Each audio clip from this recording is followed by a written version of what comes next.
Hi, and welcome back to Crochet Every Day with Judy.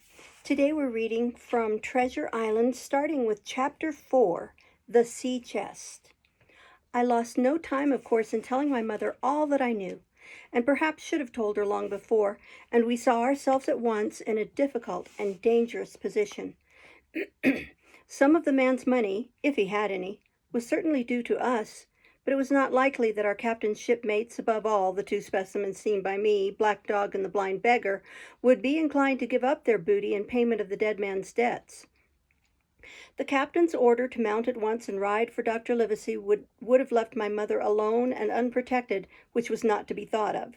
Indeed, it seemed impossible for either of us to remain much longer in the house. The fall of coals in the kitchen grate, the very ticking of the clock, filled us with alarm.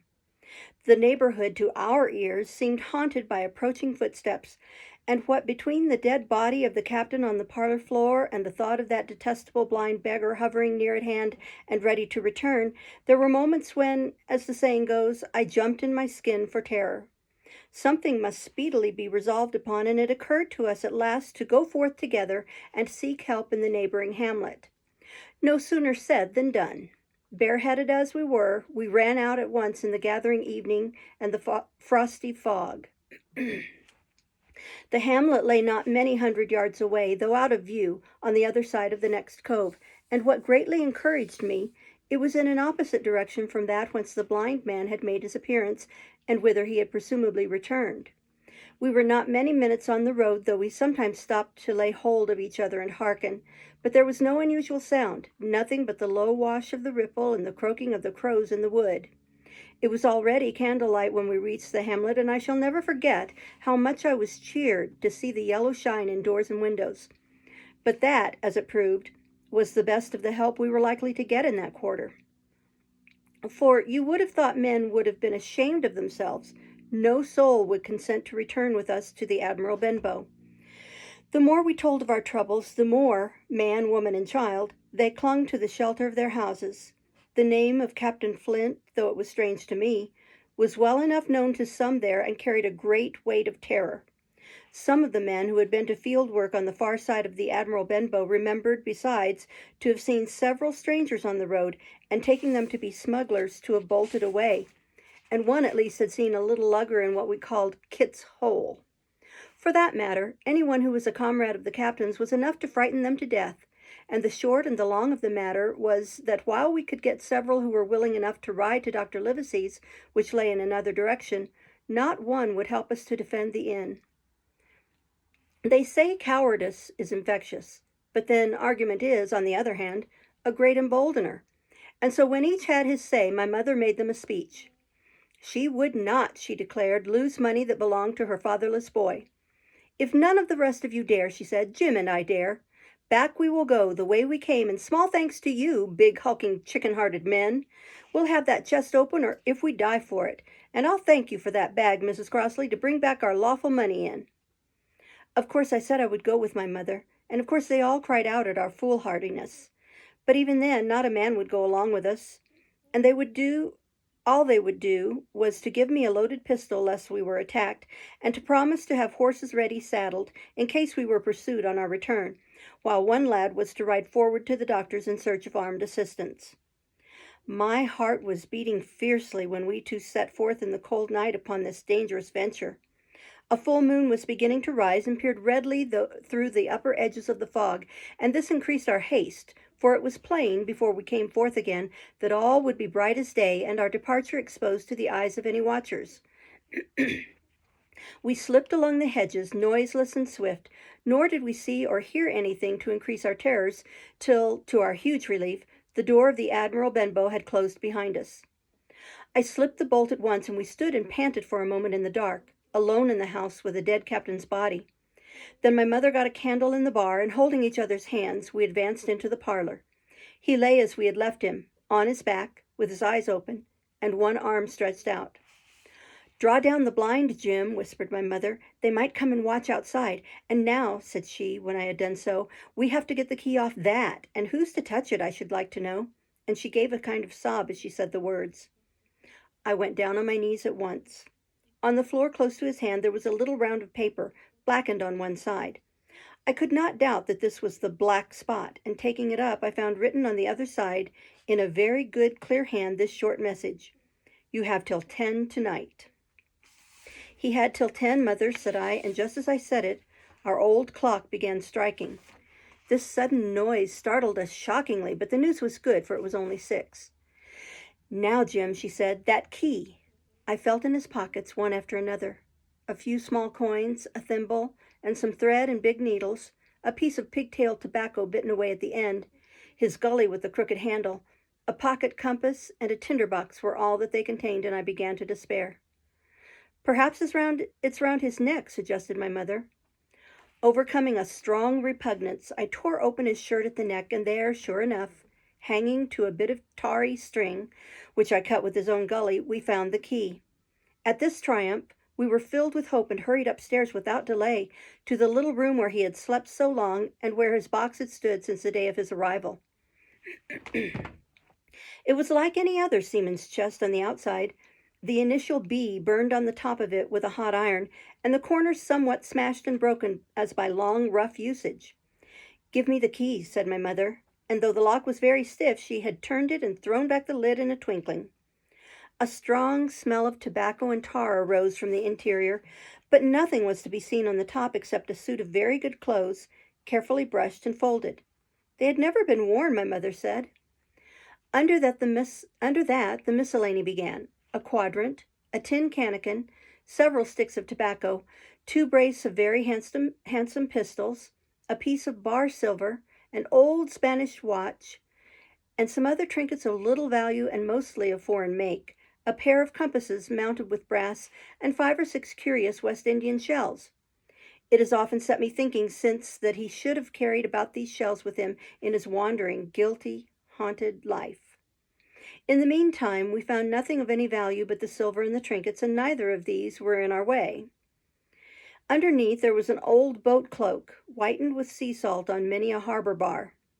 My mother pulled it up with impatience, and there lay before us the last things in the chest: a bundle tied up in oilcloth and looking like papers, and a canvas bag that gave forth at a touch the jingle of gold. "I'll show those rogues that I'm an honest woman," said my mother. "I'll have my dues and not a farthing over." "Hold Mrs. Crossley's bag," and she began to count over the amount of the captain's score from the sailor's bag into the one that I was holding. It was a long, difficult business, for the coins were of all countries and sizes: doubloons and louis d'ors and guineas and pieces of 8, and I know not what besides, all shaken together at random. The guineas, too, were about the scarcest, and it was with these only that my mother knew how to make her count. When we were about halfway through, I suddenly put my hands upon her arm, for I had heard in the silent, frosty air a sound that brought my heart into my mouth: the tap-tapping of the blind man's stick upon the frozen road. It drew nearer and nearer, while we sat holding our breath. Then it struck sharp on the inn door, and then we could hear the handle being turned, and the bolt rattling as the wretched being tried to enter. And then there was a long time of silence, both within and without. At last the tapping recommenced, and to our indescribable joy and gratitude, died slowly away again until it ceased to be heard.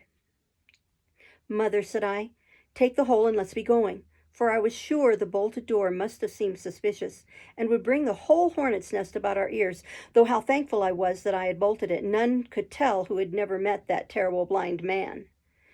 But my mother, frightened as she was, would not consent to take a fraction more than was due to her, and was obstinately unwilling to be content with less.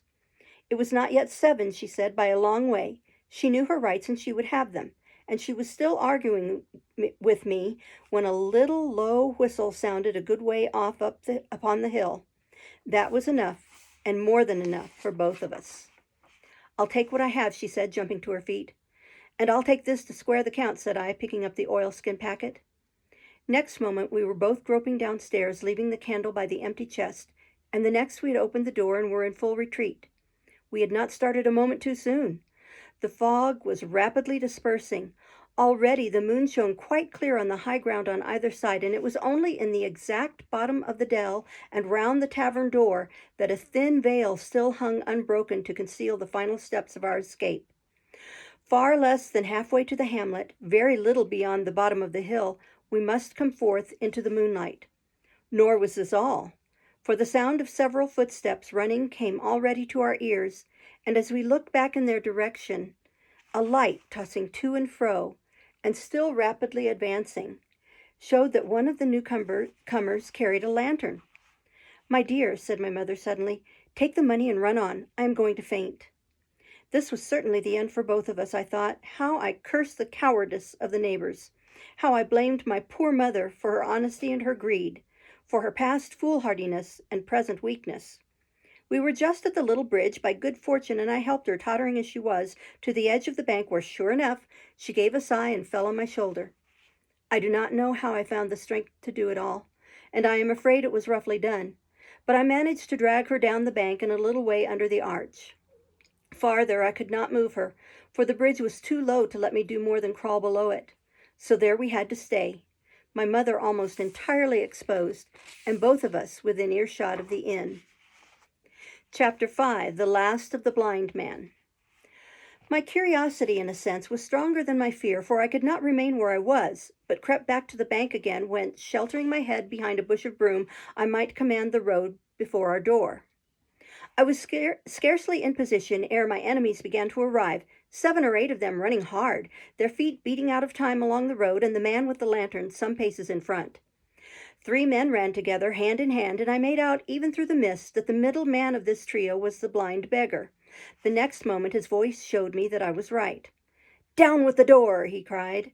"Aye, aye, sir," answered 2 or 3, and a rush was made upon the Admiral Benbow, the lantern-bearer following, and then I could see them pause and hear speeches passed in a lower key, as if they were surprised to find the door open.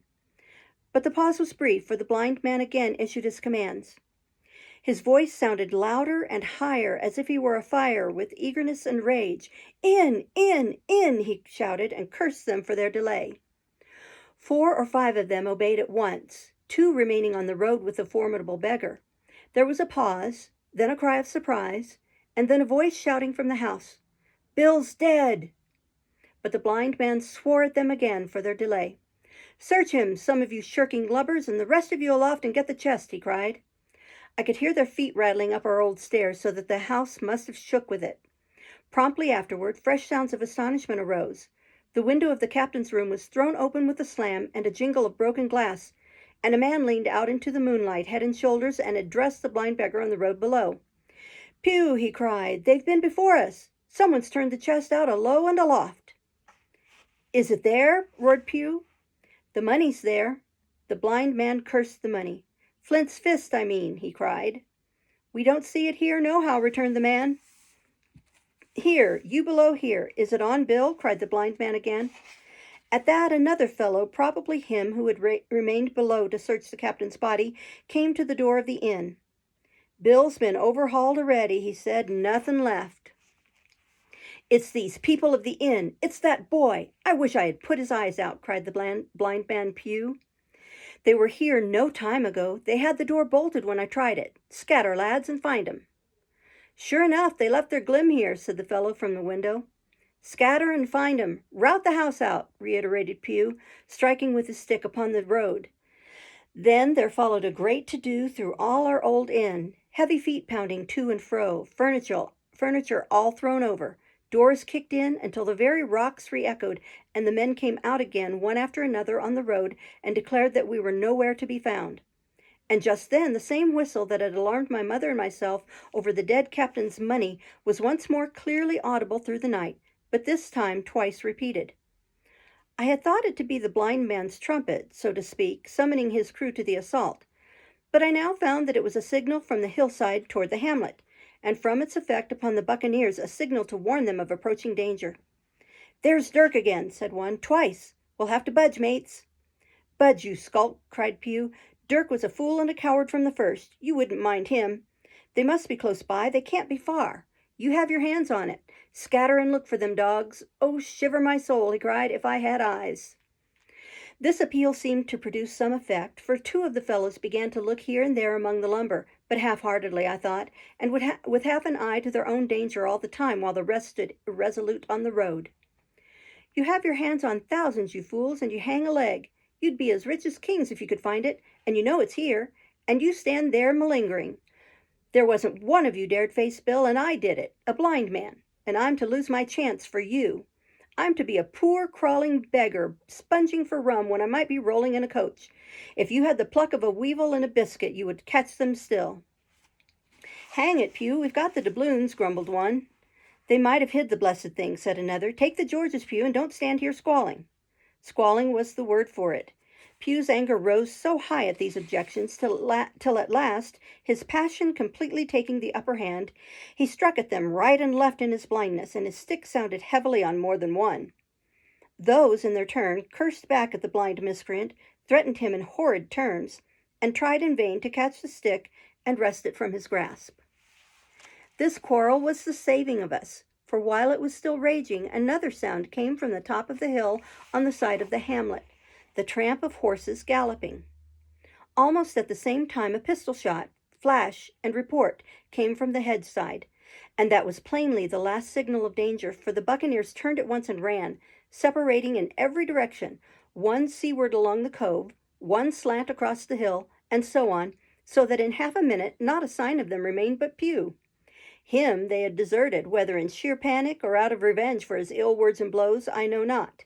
But there he remained behind, tapping up and down the road in a frenzy, and groping and calling for his comrades. Finally he took the wrong turn, and ran a few steps past me toward the hamlet, crying, "Johnny, Black Dog, Dirk," and other names. "You won't leave old Pew, mates, not old Pew." Just then the noise of horses topped the rise, and 4 or 5 riders came in sight in the moonlight, and swept at full gallop down the slope. At this Pew saw his error, turned with a scream, and ran straight for the ditch, into which he rolled. But he was on his feet again in a second, and made another dash, now utterly bewildered, right under the nearest of the coming horses. The rider tried to save him, but in vain. Down went Pew with a cry that rang high into the night, and the 4 hoofs trampled and spurned him and passed by. He fell on his side, then gently collapsed upon his face, and moved no more. I leaped to my feet and hailed the riders. They were pulling up, at any rate, horrified at the accident, and I soon saw what they were. One, tailing out behind the rest, was a lad that had gone from the hamlet to Dr. Livesey's. The rest were revenue officers whom he had met by the way, and with whom he had had the intelligence to return at once. Some news of the lugger in Kit's Hole had found its way to Supervisor Dance, and sent him forth that night in our direction, and to that circumstance my mother and I owed our preservation from death. Pew was dead, stone dead. As for my mother, when we had carried her up to the hamlet, a little cold water and salts very soon brought her back again, and she was none the worse for her terror, though she still continued to deplore the balance of the money. In the meantime, the supervisor rode on as fast as he could to Kit's Hole, but his men had to dismount and grope down the dingle, leading and sometimes supporting their horses, and in continual fear of ambushers. So it was no great matter for surprise that when we got down to the hole, the lugger was already under way, though still close in. He hailed her. A voice replied, telling him to keep out of the moonlight, or he would get some lead in him, and at the same time a bullet whistled close by his arm. Soon after, the lugger doubled the point and disappeared. Mr. Dance stood there, as he said, like a fish out of water, and all he could do was to dispatch a man to warn the cutter. "And that," said he, "is just about as good as nothing. They've got off clean, and there's an end. Only," he added, "I'm glad I trod on Master Pew's corns," for by this time he had heard my story. I went back with him to the Admiral Benbow, and you cannot imagine a house in such a state of smash. The very clock had been thrown down by these fellows in their furious hunt after my mother and myself, and though nothing had actually been taken away except the captain's money bag and a little silver from the till, I could see at once that we were ruined. Mr. Dance could make nothing of the scene. "They got the money, you say? Well then, Hawkins, what in fortune were they after? More money, I suppose?" "No, sir, not money, I think," replied I. "In fact, sir, I believe I have the thing in my breast pocket, and to tell you the truth, I should like to get it put in safety." "To be sure, boy, quite right," said he. "I'll take it if you like." "I thought perhaps Dr. Livesey," I began. "Perfectly right," he interrupted very cheerily. "Perfectly right. A gentleman and a magistrate. And now I come to think of it, I might as well ride round there myself and report to him or Squire. Master Pew's dead when all's done. Not that I regret it, but he's dead, you see, and people will make it out against an officer of His Majesty's revenue if make it out they can. Now, I'll tell you, Hawkins, if you like. I'll take you along." I thanked him heartily for the offer, and we walked back to the hamlet where the horses were. By the time I had told Mother of my purpose, they were all in the saddle. "Dogger," said Mr. Dance, "you have a good horse. Take up this lad behind you." As soon as I was mounted, holding on to Dogger's belt, the supervisor gave the word, and the party struck out at a bouncing trot on the road to Dr. Livesey's house. Chapter 6. The Captain's Papers. We rode hard all the way till we drew up before Dr. Livesey's door. The house was all dark in front. Mr. Dance told me to jump down and knock, and Dogger gave me a stirrup to descend by. The door was opened almost at once by the maid. "Is Dr. Livesey in?" I asked. "No," she said. "He had come home in the afternoon, but had gone up to the hall to dine, and passed the evening with the squire." "So there we go, boys," said Mr. Dance. This time, as the distance was short, I did not mount, but ran with Dogger's stirrup leather to the lodge gates and up the long, leafless, moonlit avenue to where the white line of the hall buildings looked on either hand on great old gardens. Here Mr. Dance dismounted, and taking me along with him, was admitted at a word into the house. The servant led us down a matted passage and showed us at the end into a great library, all lined with bookcases and busts upon top of them, where the squire and Dr. Livesey sat, pipe in hand, on either side of the bright fire. I had never seen the squire so near at hand. He was a tall man, over 6 feet high, and broad in proportion, and he had a bluff, rough and ready face, all roughened and reddened and lined in his long travels. His eyebrows were very black and moved readily, and this gave him a look of some temper, not bad, you would say, but quick and high. "Come in, Mr. Dance," said he, very stately and condescending. "Good evening, Dance," said the doctor, with a nod, "and good evening to you, friend Jim. What good wind brings you here?" The supervisor stood up straight and stiff and told his story like a lesson, and you should have seen how the two gentlemen leaned forward and looked at each other and forgot to smoke in their surprise and interest. When they heard how my mother went back to the inn, Dr. Livesey fairly slapped his thigh, and the squire cried, "Bravo!" and broke his long pipe against the grate. Long before it was done, Mr. Trelawney, that, you will remember, was the squire's name, had got up from his seat and was striding about the room, and the doctor, as if to hear the better, had taken off his powdered wig and sat there looking very strange indeed with his own close-cropped black poll. At last Mr. Dance finished the story. "Mr. Dance," said the squire, "you are a very noble fellow, and as for writing down that black, atrocious miscreant, I regard it as an act of virtue, sir, like stamping on a cockroach. This lad Hawkins is a trump, I perceive. Hawkins, will you ring that bell? And Mr. Dance must have some ale." "And so, Jim," said the doctor, "you have the thing that they were after, have you?" "Here it is, sir," said I, and gave him the oilskin packet.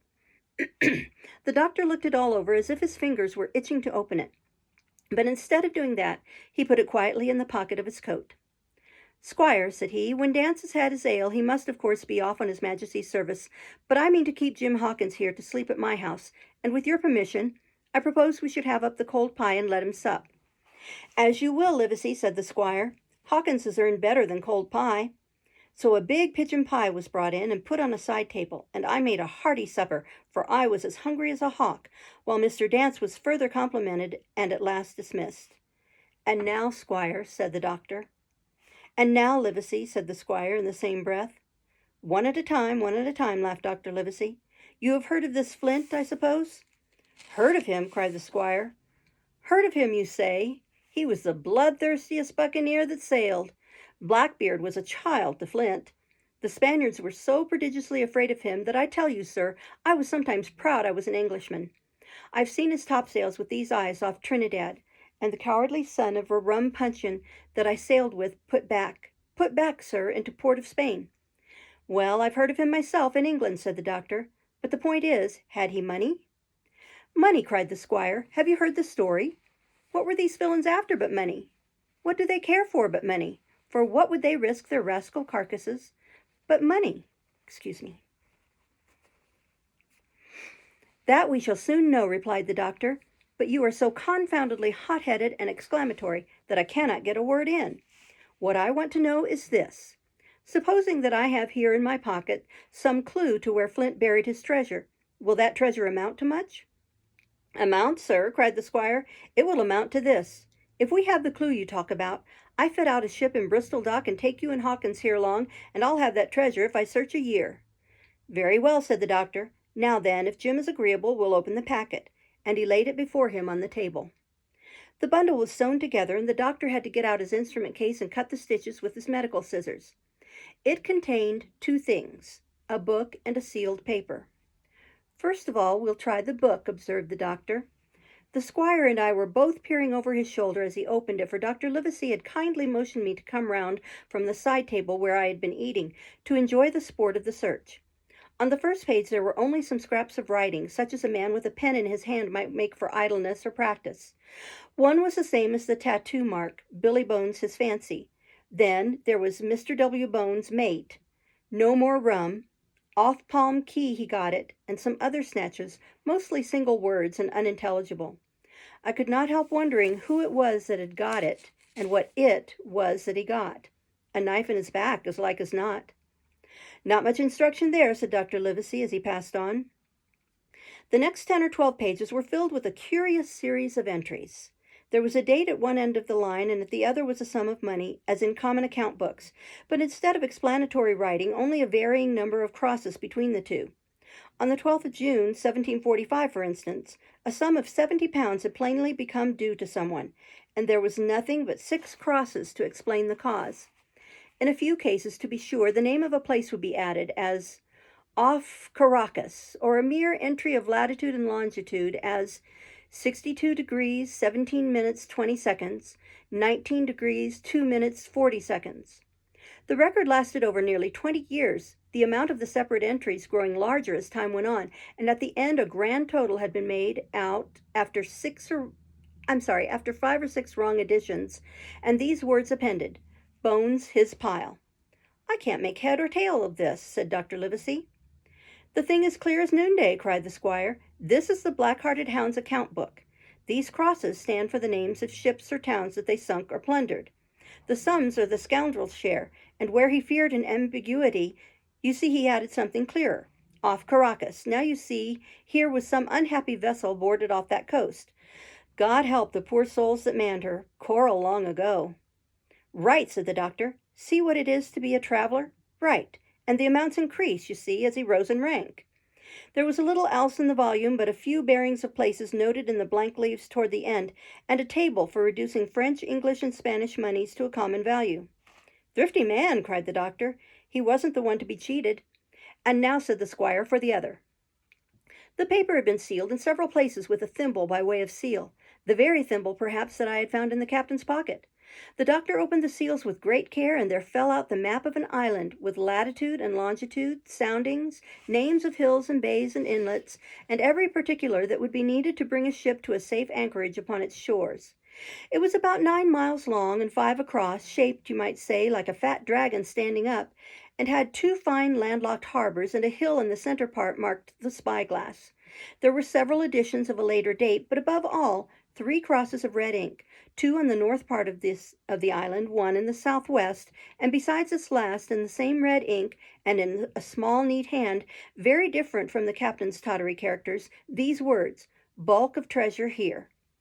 Over on the back the same hand had written this further information: "Tall tree, Spyglass shoulder, bearing a point to the north of north-northeast. Skeleton Island, east-southeast, and by east.